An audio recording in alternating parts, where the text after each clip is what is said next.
essa semana a revista Curta vai ser totalmente dedicada ao Festival de Gramado 2015. Você vai conferir entrevistas exclusivas com alguns dos principais concorrentes dessa competição.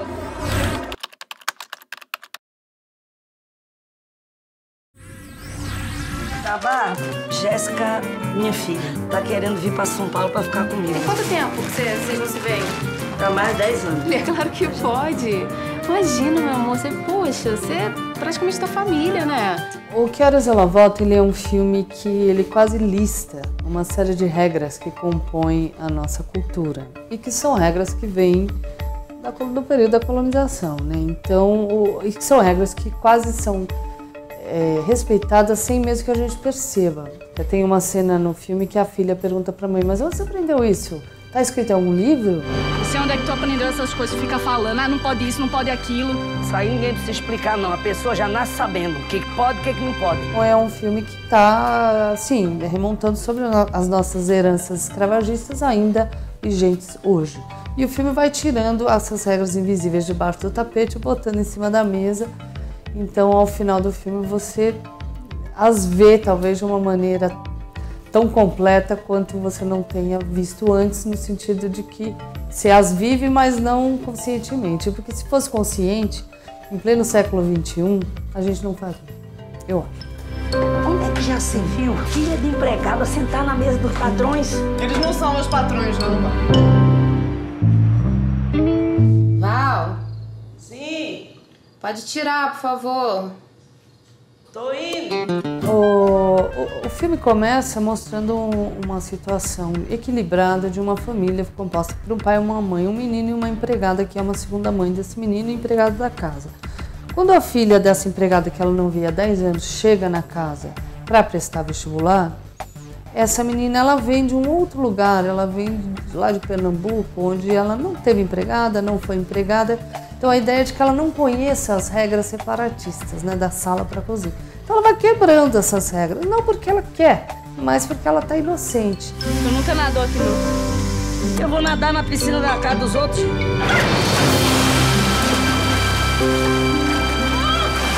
No início, né, da história, ele revela muito dessas regras separatistas coloniais e nós praticamos elas. Então, para nós tem um lado difícil, tem um lado de terror. As pessoas têm gostado muito do filme, na verdade até agora só os jornalistas viram, todo mundo senta e gosta muito do filme, mas aqui causa um mal-estar que lá fora não causa. Então vamos ver como é que vai ser a reação aqui. Ó, a gente gosta muito da sua mãe é muito importante nessa casa, então você também. Ah, é onde eu vou ficar então? Isso tá doido, perdeu o juízo. Você quer ficar aqui? Pelo amor de Deus, pelo amor de Deus, pelo amor de Deus.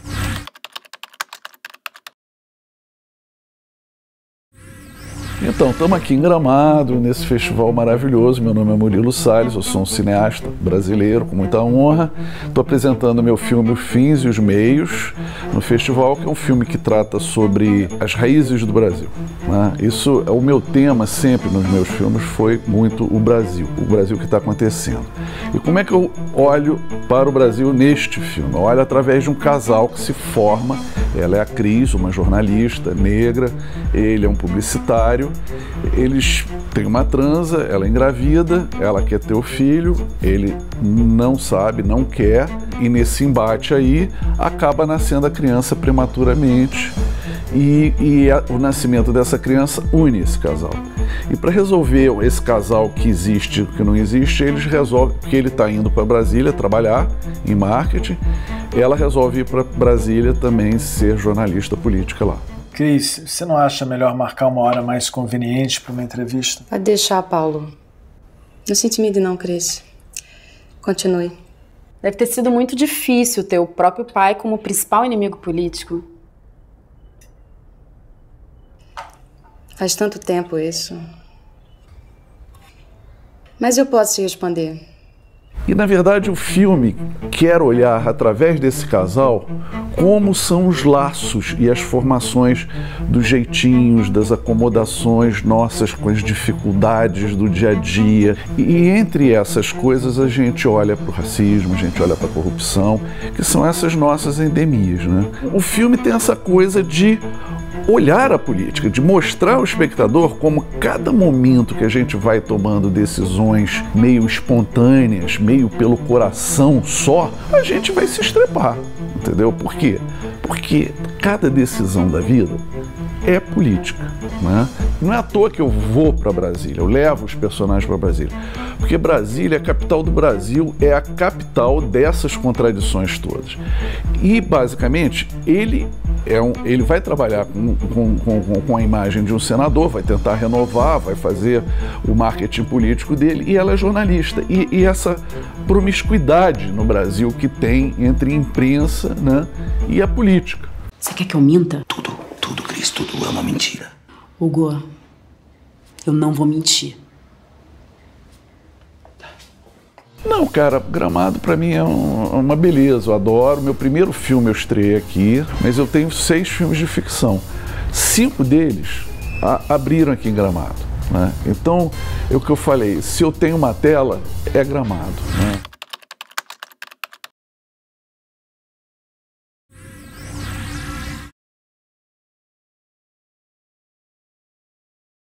Meu nome é Luiz Carlos Lacerda, sou o diretor do longa-metragem Introdução à Música do Sangue. O filme é uma adaptação de um argumento inédito e inacabado do escritor Lúcio Cardoso, que é um dos mestres do romance psicológico brasileiro, junto com a Clarice Lispector. E é um filme que fala de conflitos humanos numa família no interior do Brasil, em Minas Gerais, de onde o Lúcio veio. A cultura do Lúcio, né, quer dizer, um homem católico, cheio de contradições e, enfim, embates internos entre o conservadorismo e a transgressão, né? E o filme fala muito disso, do desejo e da opressão, da repressão, principalmente da sexualidade em todas as suas manifestações. Você estava me espiando? Não sou homem de fazer isso, não. Mas por que você tá falando desse jeito? Mas que jeito? É meu jeito, uai. Ou você que é abusado? Abusado eu. Eu queria voltar a fazer um tipo de cinema limitado pelas questões financeiras, né? Mas ao mesmo tempo essa limitação nos permite um mergulho também na linguagem, né? De uma ousadia que remete ao começo do cinema novo e antes do cinema novo, que nos remete ao começo do cinema brasileiro, lá no José Medina, no começo do século XX, onde se utilizava luz ambiente. Não tem HMI que reproduz a beleza do sol que a gente recebe. E eu encontrei no Alisson Prodli, que é o diretor de fotografia, que foi meu aluno, e ele acabou topando, estudou o caminho do sol na locação, e a gente usou também, teve a ousadia também de usar nas noturnas apenas lampiões e velas, né? Eu tinha dado como referência os quadros do Rembrandt para ele entendeu perfeitamente. Esse Uriel me trouxe de uma viagem a Belo Horizonte, quando ele foi se apresentar na companhia de seguros do meu tio, para tentar um emprego. Comprou paletó, camisa social, mas não deu em nada. Eu acho que a dificuldade que você tem de transpor para o cinema esse tipo de literatura da introspecção psicológica, na verdade, você depende muito da escolha do seu elenco, né? Isso é fundamental, porque se você tem atores que não tenham essa transparência dos seus sentimentos, desses conflitos internos, né? Você fica só na beleza ou na superficialidade da humanidade de cada personagem. E é um processo de escolha de elenco e de escolha do diretor também. Quando o elenco fala, ok, recebi um convite de um diretor para trabalhar, então agora eu vou pensar se eu quero trabalhar com ele. É uma via de mão dupla que faz um encaixe. Desculpa aí se assustei a moça. Meu nome é Francisco, mas pode me chamar Chico. Sou Maria Isabel. A liberdade que o Bigode dá para um ator num set é um dos maiores presentes que um ator pode ter. Então, com relação a esse ganho, é onde você consegue enxergar as filigranas de um personagem. A importância do Festival de Gramado, pelo menos para mim, é muito porque é o meu primeiro. É especial encontrar tanta gente querendo discutir cinema de uma forma vital, As pessoas defendem o cinema nacional, querem falar sobre as suas inquietudes, o que perturba, o que agrada, o tempo inteiro. Então, mais do que participar de uma mostra competitiva, o mais importante que eu consigo enxergar aqui é a troca.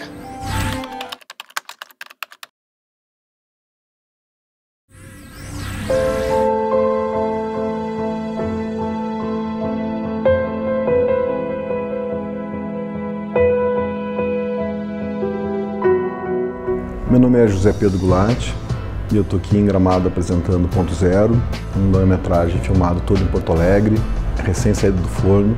E eu ainda estou descobrindo essa experiência de lançar meu primeiro longa-metragem, né? Ainda estou descobrindo, é tudo muito novo, porque apesar de eu ter filmado muito, especialmente publicidade, e estar muito acostumado com o fato de estar expondo o trabalho de uma outra forma, a experiência narrativa mais longa é uma experiência completamente diferente. Eu mesmo fui descobrindo um pouco dessa experiência na medida que eu ia pensando no roteiro, né? Pensando naquela autoria e também pensando nessa relação que eu ia tendo conforme o filme ia ficando pronto por etapas, porque um filme vai ficando pronto por etapas, né? E a gente só vê quando essas etapas estão todas juntas e ainda está faltando a última etapa, que é a relação com o público. A gente só vai descobrir de fato quando tudo isso estiver pronto e a gente puder fazer uma espécie de um travel out, assim, né? Um zoom out e olhar para aquelas camadas todas e ver no que deu.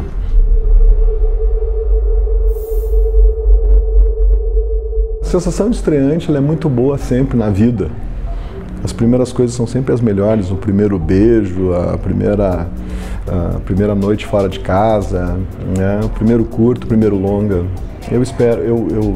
Eu gosto muito das primeiras experiências, por isso estou tão feliz de estar aqui. Essa que é a verdade, é um prazer estar num festival em que eu acompanho o festival de várias formas diferentes há muitos anos, não só como realizador, mas também como público, como jornalista, como júri, que eu participei aqui. E, enfim, acho que essa questão toda do festival e o jeito que ele está próximo e o prazer, como eu disse, de estar aqui é muito grande, né?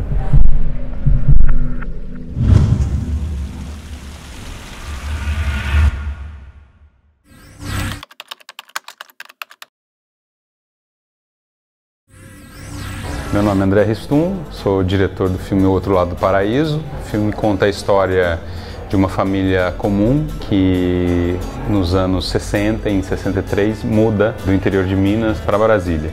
E aí ali, logo depois, acontece o golpe militar e isso, digamos que afeta um pouco a vida de todos eles. Brasília! O Outro Lado do Paraíso ele é baseado num livro, um livro autobiográfico do Luiz Fernando Imediato, e eu fui convidado para dirigir. Aí eu li o conto, me encantei, achei uma história super sensível, bonita, tem uma relação com o que eu gosto de falar, com temas que me interessam, como a relação pai e filho, como o período da ditadura militar, né, essa questão do golpe. Então o interessante era trazer uma nova ótica sobre o golpe militar, né, não falar de militantes, não falar de gente que teve um envolvimento mais direto com o golpe, falar de um momento da ditadura militar que talvez nunca falado numa ficção, que é o momento exatamente de ruptura, o momento do golpe militar, que existe uma crença equivocada de que o golpe militar afetou a vida só de pessoas que tinham envolvimento, algum tipo de envolvimento político. E no caso não, né? O filme está aí para contar a história verídica de uma família comum que teve sua vida muito afetada pelo golpe militar. Chegou a hora de mostrarmos a força dos trabalhadores e provar que estamos unidos na luta pelo Brasil e pelas reformas de base. Isso aqui não é o paraíso. Tenho uma experiência prévia com o Festival de Gramado.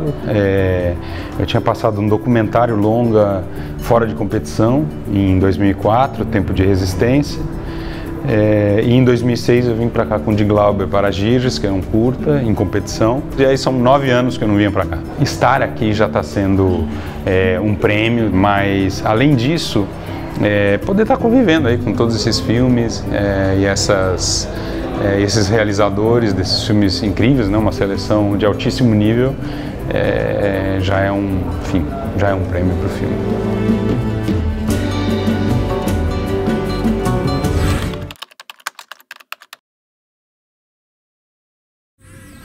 Meu nome é Thiago Vieira, sou diretor do Quando Parei de Me Preocupar com Canalhas, curta de ficção. Esse filme ele conta a história de um sujeito que, num dado momento da vida, se cansa da situação política como um todo. Assim, apesar de sempre ter sido um sujeito envolvido com a política de certa maneira, assim, envolvido de fora, né? Mas ele se cansa daquele meio, daquele senso comum da discussão, da só reclamação e não fazer nada além daquilo, entendeu? Hey, amigo, usted, ¿tú también pensaste que fue una buena idea vender el carro para andar de táxi en São Paulo? Muy inteligente.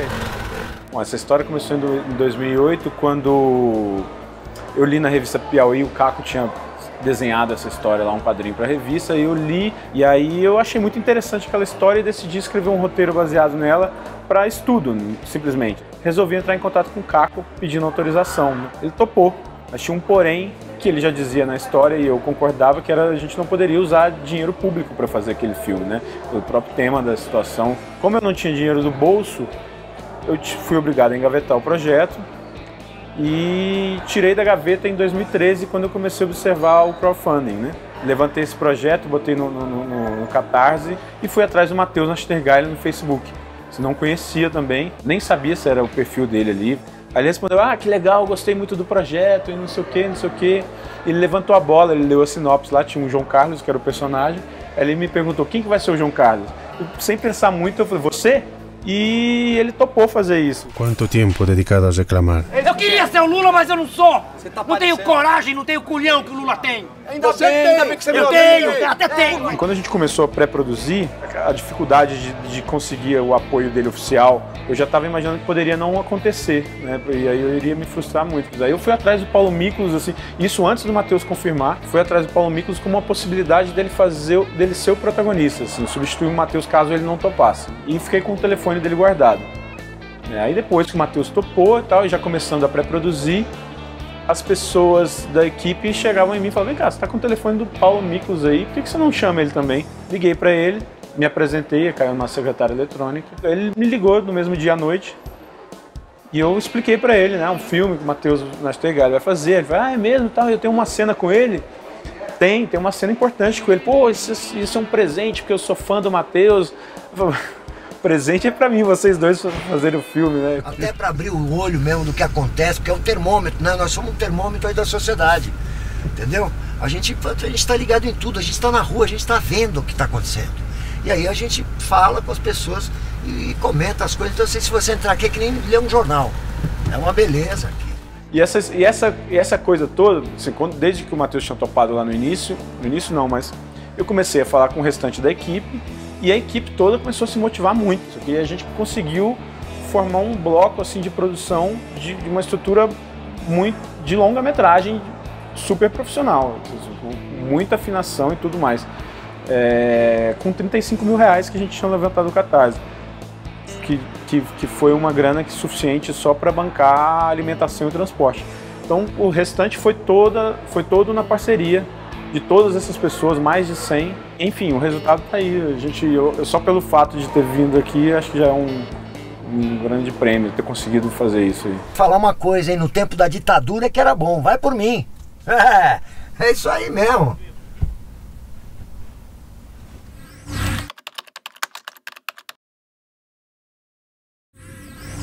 Eu sou o Iberê Carvalho, sou diretor do Último Cine Drive-In. E é um filme que conta a história de uma família, de um reencontro entre um pai e um filho, que se passa dentro de um Cine Drive-In, o último Cine Drive-In em funcionamento do Brasil. Então, nesse universo, né, totalmente anacrônico, de um espaço que já está perdido no tempo, pai e filho vão tentar reconstruir o próprio passado. Então, a motivação foi contar uma história de reencontro e falar do tempo, como o tempo passa e como as coisas são efêmeras. Dava 6, 6h30. Os carros começavam a chegar. Eita, ficava aquela fila grande de carro na porta.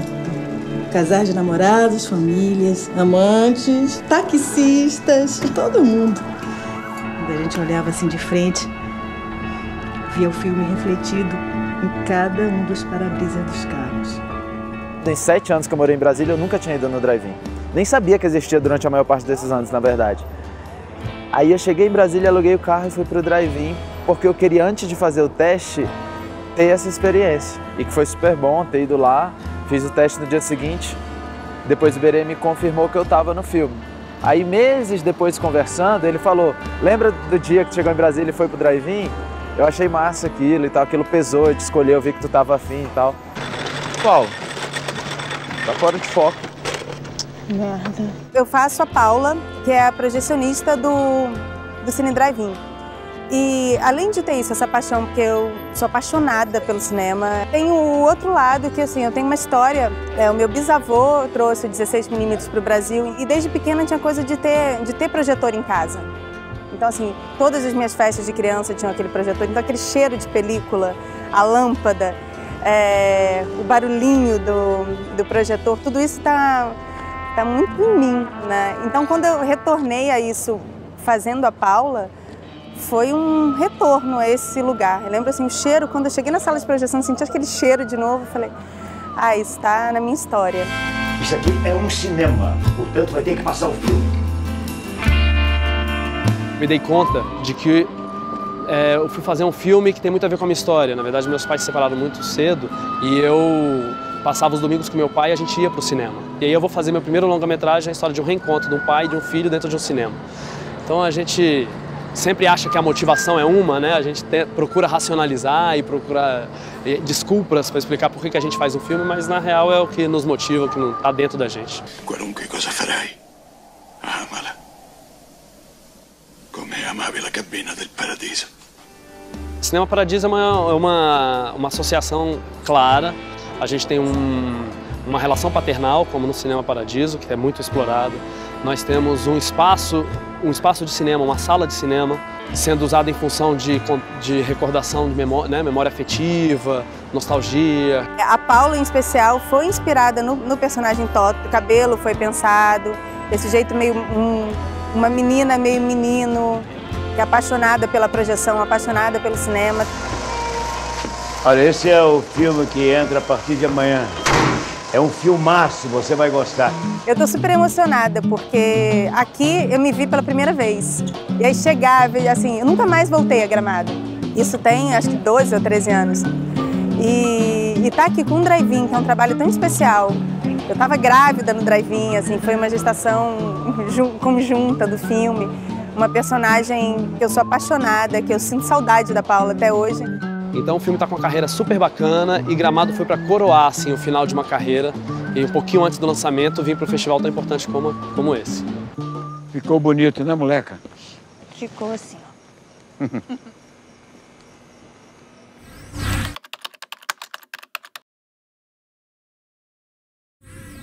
Meu nome é Matheus Fagundes, tenho 18 anos, sou protagonista de um longa-metragem Ausência. O filme é um longa dirigido pelo Chico Teixeira e retrata a vida de um adolescente chamado Serginho, de 15 anos, que está nessa transição da adolescência para a fase adulta. Ele não é mais um menino, mas ainda não é um homem. E ao longo da trama a gente vai acompanhando o dia a dia dele, os sofrimentos e as circunstâncias que a vida impõe a ele de se tornar homem antes do tempo.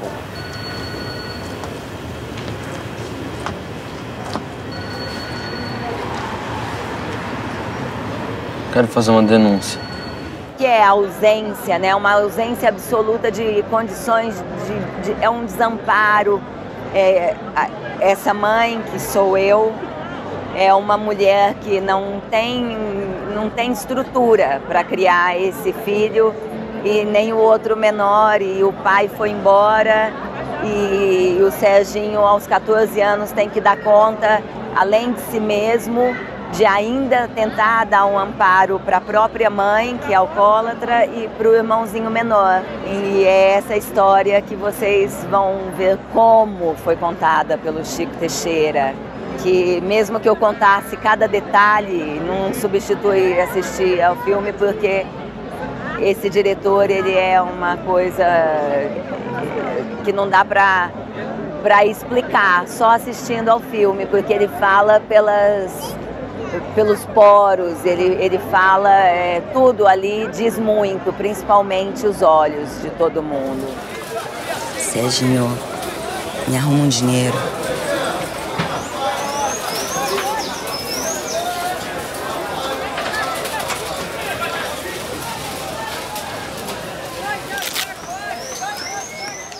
Chico, ele vem do documentário e ele absolutamente repudia qualquer representação. Então ali, quando eu assisto a Luzia na tela e vejo os olhos dela, eu penso, nossa, nem imaginava que dentro tudo que eles me trouxeram, né, tudo que o Chico me trouxe do que ele queria dessa mulher, e tá ali tranquilamente, tá existindo. Ô mãe, abre a porta, mãe! Mãe, abre essa porra! Você tá surdo! O que foi, menino? O que você quer? Baixa o som, mãe, tá alto. Tá alto, mãe, baixa o som. E eu me sinto bem. Caralho, meu, vai